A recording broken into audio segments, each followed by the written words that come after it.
Hi, I'm Mike Blume. This is Lesson 2 concerning the two trees and their natures, speaking about the spiritual lessons from the Garden of Eden, specifically from the tree of the knowledge of good and evil and the tree of life.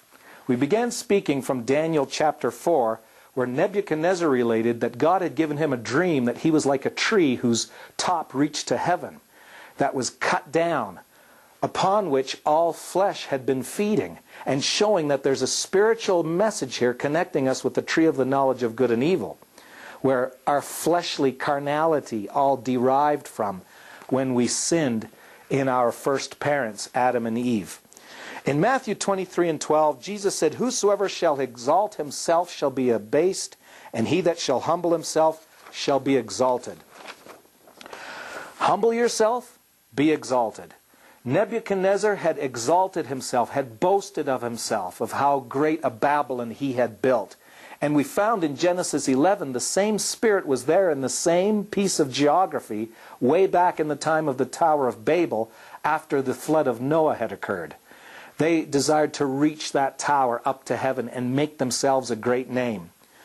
One chapter after Genesis 11, which recounts to us the Tower of Babel and its cessation and destruction, we read in Genesis 12:1, "Now the Lord had said unto Abram, Get thee out of thy country, and from thy kindred, and from thy father's house, unto a land that I will show thee." Now notice in Genesis 11, they searched out a land and found themselves the plain of Shinar, for which to build themselves houses. But here, Abram is being told God would show him a land. "And I will make of thee a great nation, and I will bless thee, and make thy name great, and thou shalt be a blessing." Notice God tells Abraham to do this and to do that and to leave his home. And then God says he will make Abram's name great. The very thing Nimrod wanted to do with his name, make his own name great. God is telling Abraham, you obey me first, and then I will exalt you. And this shows us that we must humble ourselves, and then God will exalt us.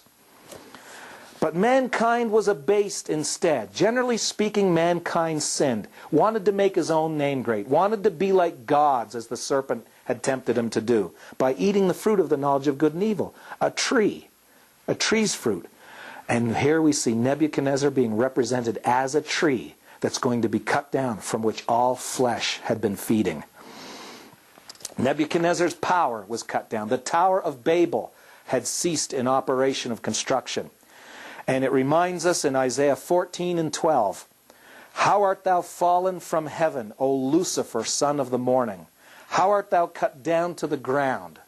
Notice Nebuchadnezzar was called a tree that would be cut down to the ground. "Which didst weaken the nations. For thou hast said in thine heart, I will ascend into heaven. I will exalt my throne above the stars of God. I will sit also upon the mount of the congregation in the sides of the north. I will ascend above the heights of the clouds. I will be like the Most High." This self-exaltation spirit. "Yet thou shalt be brought down to hell, to the sides of the pit," not the sides of the north. "They that see thee shall narrowly look upon thee, and consider thee, saying, Is this the man that made the earth to tremble, that did shake kingdoms?" Lucifer's nature is a self-exalting one, and God will abase it. Our flesh feeds on that self-exalting nature. It's in our blood ever since Adam and Eve had eaten the fruit of the knowledge of good and evil. The desire to make one wise, the desire to be wise as gods, where we don't need gods. You want to know why there are atheists out there that can't stop talking against Jesus Christ? Because number one, Jesus Christ is an issue to contend with. They can't shut up about him. Thank God. But number two, flesh and self is defying against anything to do with God because it wants to be God. If there's no God, guess who God is? Self. And so living by regulation, which is in so many Christian circles, and it is called legalism, is not the way of the New Testament church. But it is so easy to be involved in because it's in our blood from the knowledge of good and evil that we ate in that fruit so long ago in the garden. And there's no leading of the Spirit in such Christian circles. It's just living by codes, living by regulations. Don't do this, don't do that. Pastor, I don't know how to hear from God. I don't know how to be led by the Spirit. So give me a list of do's and don'ts. It might be easier to live our Christianity that way, but we're living by the nature of the false tree. We're not living by God's life. We're living by the knowledge of good and evil. Notice the diametrical difference between life and knowledge. Living something and just knowing something. And this is the problem in a lot of Christians' lives. And if it is in yours, I have hope for you. You don't have to live by the knowledge of good and evil. You don't have to resort to lists of codes and of do's and don'ts. God can lead you by His life, where you personally are involved with Jesus Christ. And He speaks to you. You know what to do and what not to do without a set of codes.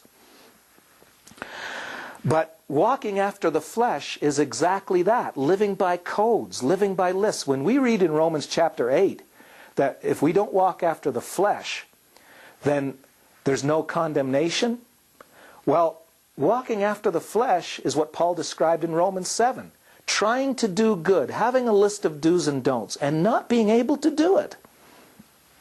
It's so much more easy since our ungodly lives have done that all the time anyway. We went by what we felt was good and what we felt was wrong. And we avoided what we felt was wrong. We made our own rules. Our consciences led us. And oftentimes our consciences have been incorrect anyway. But getting to my point, it's flesh changing flesh. It's self changing self. It's us trying to lift ourselves up by our bootstraps and improve upon ourselves without God, without His influence, without His life changing us. There's a big difference between God changing a person's life and somebody just morally improving themselves through natural ability and thinking. Flesh making flesh do religious things and exalting itself. It creates pride. In Isaiah 65 and verse 5, we read, which say, stand by thyself, come not near to me, for I am holier than thou. These are smoke in my nose, a fire that burneth all the day, said God. So the knowledge of good and evil is simply a counterfeit for God's life. Let me explain what I mean by life. A bird's life has it within itself to fly. A fish's life has it within itself to swim and exist underwater. That's its life. That's what it's created to do. Now, mankind can mimic both a bird and a fish. Men have learned how to fly. Men have learned how to operate underwater.